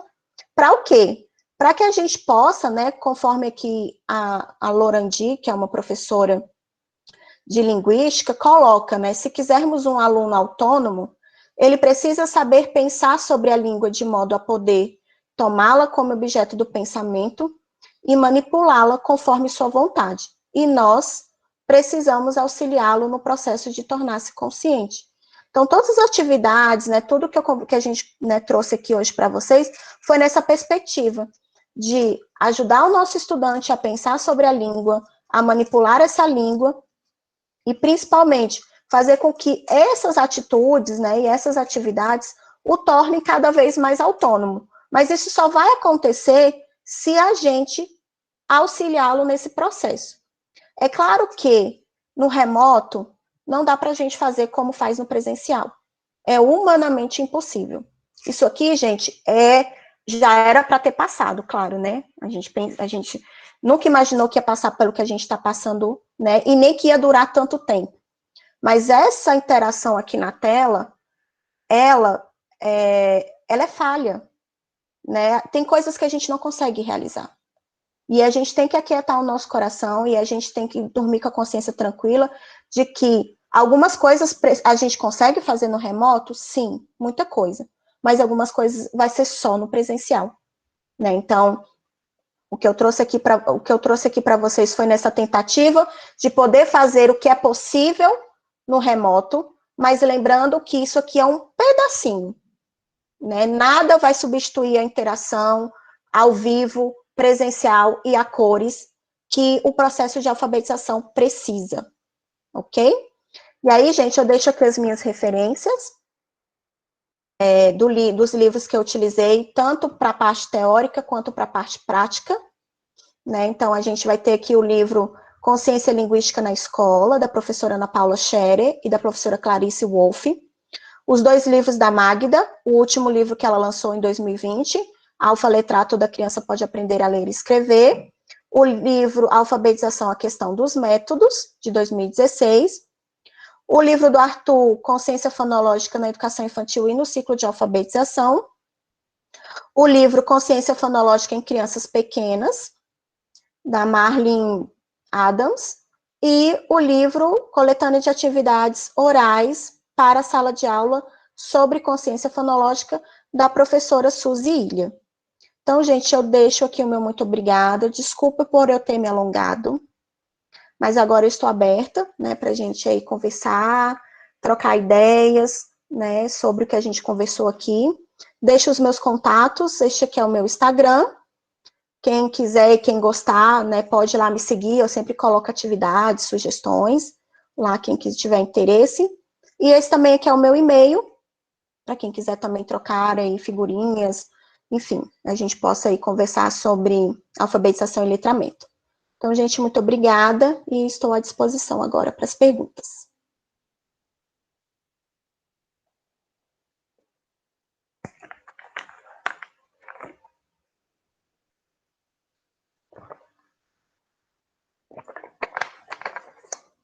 Eita, gente, ninguém entendeu nada, meu Deus. Tá todo mundo calado.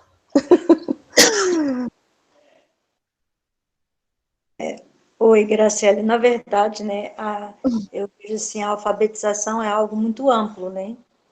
Não é algo assim tão simples de se fazer.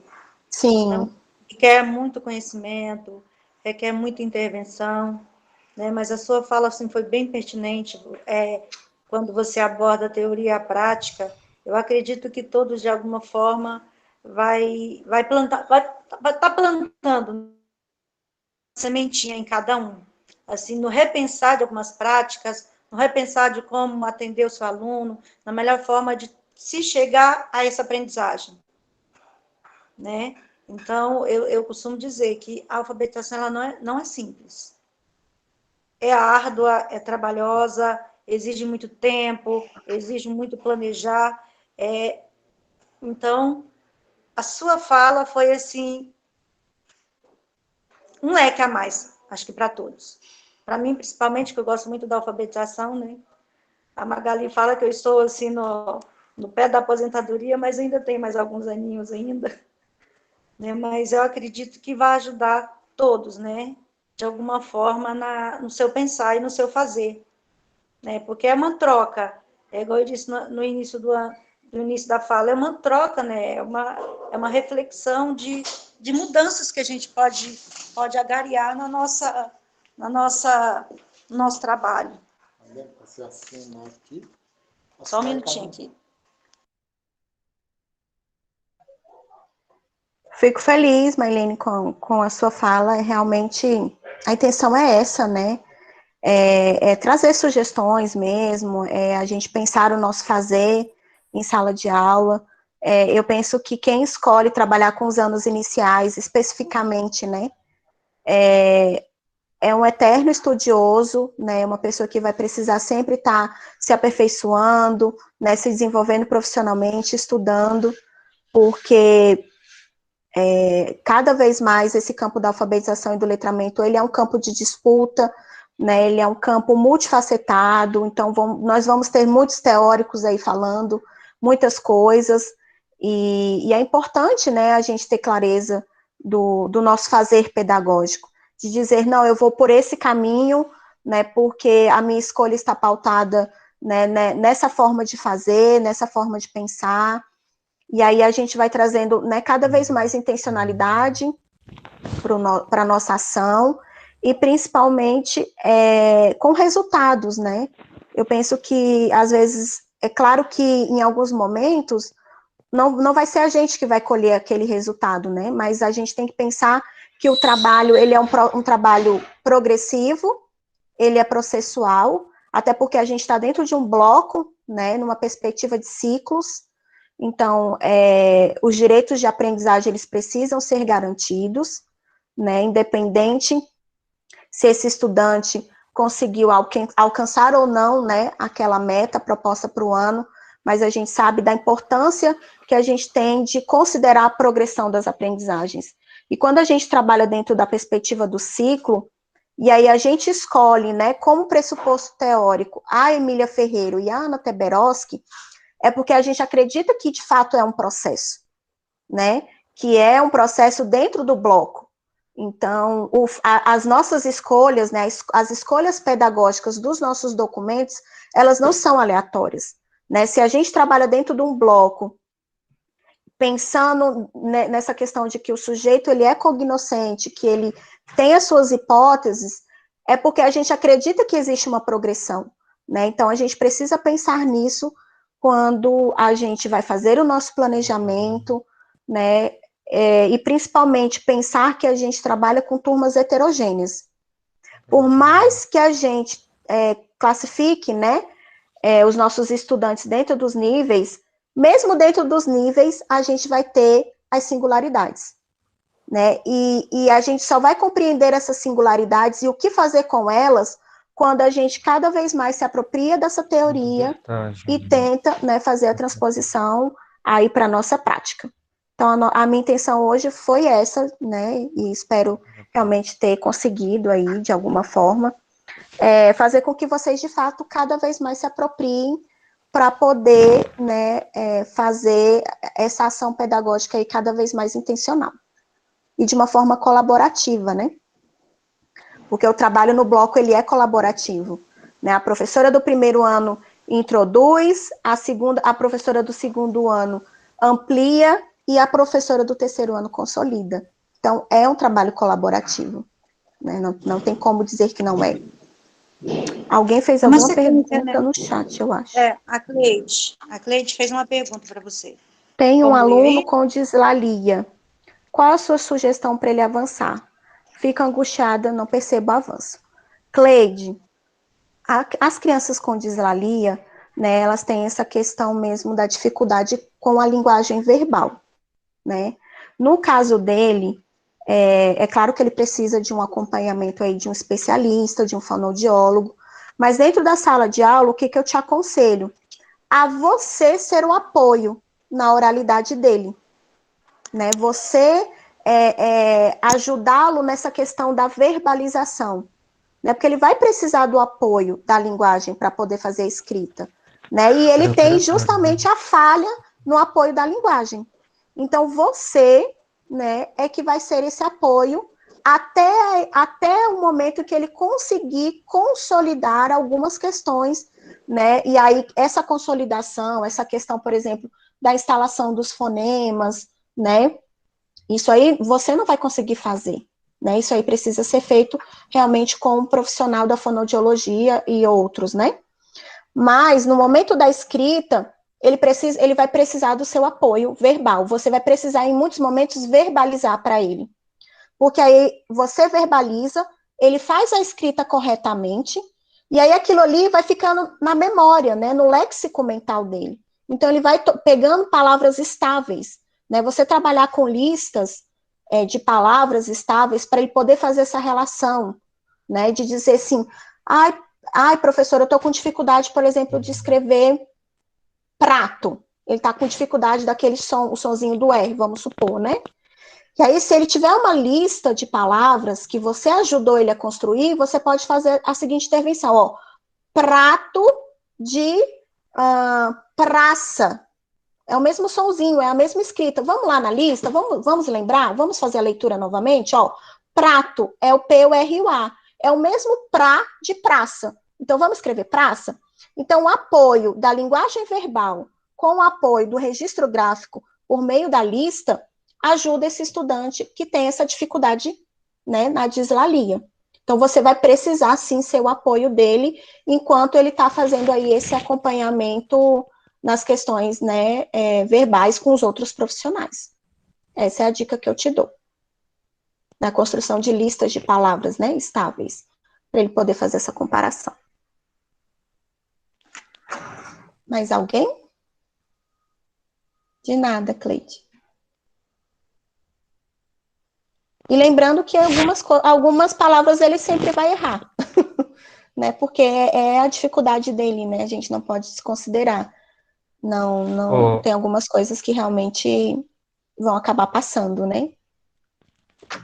Graciele, Sim, Graciele, Joaquim. Uhum. tudo bem? Eu sou orientador. Oi, É Joaquim. incrível, ontem eu até comentei com a professora da sala de recursos sobre essa nossa fala sobre a escrita espelhada, né? Porque, assim, Uhum. segundo Piaget, nessa fase pré-operatório, né? Dos Uhum. 2 a 7 anos, não é isso? Aí, o Isso. que que acontece? Essas dúvidas são normais, né? Sim. A criança escrever da esquerda para a direita, na verdade. Aí tem uma Uhum. sobrinha minha que está com essa fase, está escrevendo do esquerdo para a direita. Eu até comentei um pouquinho ontem com a professora da sala de recursos, e nós conversamos um pouquinho. Eu achei muito interessante a sua fala. Agora, eu acho que a criatividade e o lúdico, no meu ponto de vista, o professor, o educador deve usar e abusar, né? Nessa Com fase, certeza. para que possa, ainda mais que nós estamos nesse ensino que é o tecnológico, virtual, eu acho que a criatividade, o lúdico, devem ser usados bastante nessa fase, né? E eu acrescentaria também a questão da afetividade, né? Eu acho que o afeto, mesmo que a gente esteja aqui nesse ambiente, né, um tanto Muito quanto importante, né? frio, né, eu penso que o vínculo, ele ajuda muito nesse Afetiva, né? momento, né, junto Verdade. com o lúdico, junto com a criatividade, e os professores são mestres, né, nisso a gente acabou aí aprendendo a fazer, a usar a tecnologia a nosso favor. A Sim. tecnologia sempre existiu, né, mas acabava Lógico, que a gente era um obrigado, viu? pouco, né, resistente em relação a isso. E aí a pandemia meio que, né, forçou um pouco a É, barra. E eu penso que a tecnologia ela vai ficar sim, porque em alguns aspectos, né, porque ela ajudou muito, né, nessa proximidade, nessa questão da criatividade. E você com certeza tem razão, a questão do trabalho com o concreto, com o lúdico, né, e permeando importante. esse trabalho, ele faz toda a diferença. Grazete, muito obrigado. Eu aprendi muito com você e vou ver seu vídeo umas 2 ou 3 vezes, tá bom? Tá, ok. Estamos aí. Qualquer dúvida, O Joaquim, Tá, tem obrigado. outros dela, viu? Pode olhar no Face, no Instagram, no YouTube. Tem várias estamos aí à possibilidades aí. disposição. Ó, Graciela, eu quero só agradecer, né, em nome de toda a escola, pela sua fala, que vai acrescentar muito no nosso trabalho, não só para quem está em sala de aula, mas também quem não está, quem está fora, né? Mas é só agradecer. E a gente vai precisar, assim, a qualquer dia a gente entra em contato para você estar voltando. A agenda está apertada, mas a gente dá um jeito. Tá encaixadinha, igual dessa vez. A gente encaixa, ainda mais quando é no Recanto, né? Eu tenho um carinho muito especial pelo pessoal daí. A gente dá um jeitinho sim, com certeza. Tá Então, bom? E gente, eu nosso muito fico. obrigado. Gratidão por tudo, tá? Pela sua fala. Tá bom? E volte sempre. Com certeza, gente. Obrigada, viu, pela oportunidade. Eu vou enviar os slides para a Mailene, e aí ela disponibiliza aí para vocês. Vocês podem utilizar aí à vontade. Qualquer dúvida, eu também estou à disposição. E aí a gente se vê numa próxima, tá bom? Muito obrigada e fiquem com Deus e se cuidem, tá? Um grande beijo. Eurípides, você está por aí para fazer Obrigada. nossa oração? Eurípides? Pessoal, depois eu disponibilizo lá na plataforma os slides e a gravação. Olha, gente, como o Eurípides não deu retorno, vamos fazer nossa oração, né? Pelo menos o Pai Nosso, né?